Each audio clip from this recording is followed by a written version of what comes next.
ನೋಡ್ರಿ ಎಲ್ಲರೂ ಹೇಳ್ತಿದಾರೆ ನಿಮ್ಗೆ UK ಡ್ರೈವಿಂಗ್ ಲೈಸೆನ್ಸ್ ಭಾಳ ಕಷ್ಟ. ಅದನ್ನ ತಗೋಬೇಕಂದ್ರೆ ಲಕ್ಷಣಗಟ್ಟಲೆ ಖರ್ಚು ಮಾಡ್ಬೇಕು ಲೈಸೆನ್ಸಿಗೆ. ಆಮೇಲೆ ಪ್ರಾಕ್ಟಿಕಲ್ ಟೆಸ್ಟ್ನಾಗೂ ಅಷ್ಟೇ ಇನ್ಸ್ಟ್ರಕ್ಟರ್ ಬಾಜು ಕುತ್ಕೊಂಡಿರ್ತಾರೆ, ಅಂದ್ರೆ ಎಕ್ಸಾಮಿನರ್. ನಾವು ಅವ್ರ ಜೊತೆ ಮಿನಿಮಮ್ 45 ಮಿನಿಟ್ಸ್ ಕಾರ್ ಡ್ರೈವ್ ಮಾಡ್ಬೇಕು. ಒಂದು 25 ಮಿನಿಟ್ಸ್ ಮ್ಯಾಪ್ ನೋಡ್ಕೊಂಡು ಓಡಿಸ್ಬೇಕು. ಇನ್ನೊಂದು 20 ಮಿನಿಟ್ಸ್ ಅವರ ಹೇಳ್ತಾರ ಲೆಫ್ಟ್ ರೈಟ್ ಅಂತೇಳಿ. ಸೊ ಹಂಗ ಅವ್ರ ಬಾಜು ಕುಂದಿರ್ತಾರ, ನಾವು ನಾರ್ಮಲ್ ಆಗಿ ಡ್ರೈವಿಂಗ್ ಮಾಡ್ಬೇಕು. ಅವಾಗ ಅವರು ಎಲ್ಲಾನು ಅಬ್ಸರ್ವ್ ಮಾಡ್ತಿರ್ತಾರ. ನಾ ಮಿರರ್ ಚೆಕ್ ಮಾಡ್ತೀನಿ ಇಲ್ಲೋ ಸಿಗ್ನಲ್ ಕೊಡೋಕಿನ ಮೊದ್ಲೆ, ಆಮೇಲೆ ರಿವರ್ಸ್ ತಗೊಳ್ಳೋ ಮುಂದೆ ಫುಲ್ ರೌಂಡ್ ಚೆಕ್ ಮಾಡ್ತೀನಿ ಇಲ್ಲೋ. ಹಂಗೆ ಇಂಥವು 108 ರೂಲ್ಸ್ ಅದಾವೆ.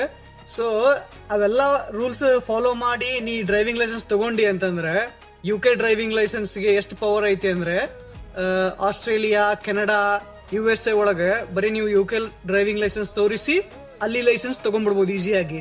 ಅದು ಬಿಟ್ಟು ಬೇರೆ ಎಲ್ಲ ಜಪಾನ್, ಸ್ವಿಟ್ಜರ್ಲ್ಯಾಂಡ್, ಚೀನಾ ಅಲ್ಲೆಲ್ಲ ಹೋದ್ರೆ ಮಿನಿಮಮ್ 1 ಇಯರ್ ನೀವು ಯಾವ್ದು ಲೈಸೆನ್ಸ್ ಅಲ್ಲಿ ಕಂಟ್ರಿ ಲೈಸೆನ್ಸ್ ಇಲ್ಲಾರಂಗನೆ ಬರೀ UK ಲೈಸೆನ್ಸ್ ಒಳಗನ 1 ಇಯರ್ ಓಡಿಸ್ಬೋದು ಗಾಡಿ ನೀವು.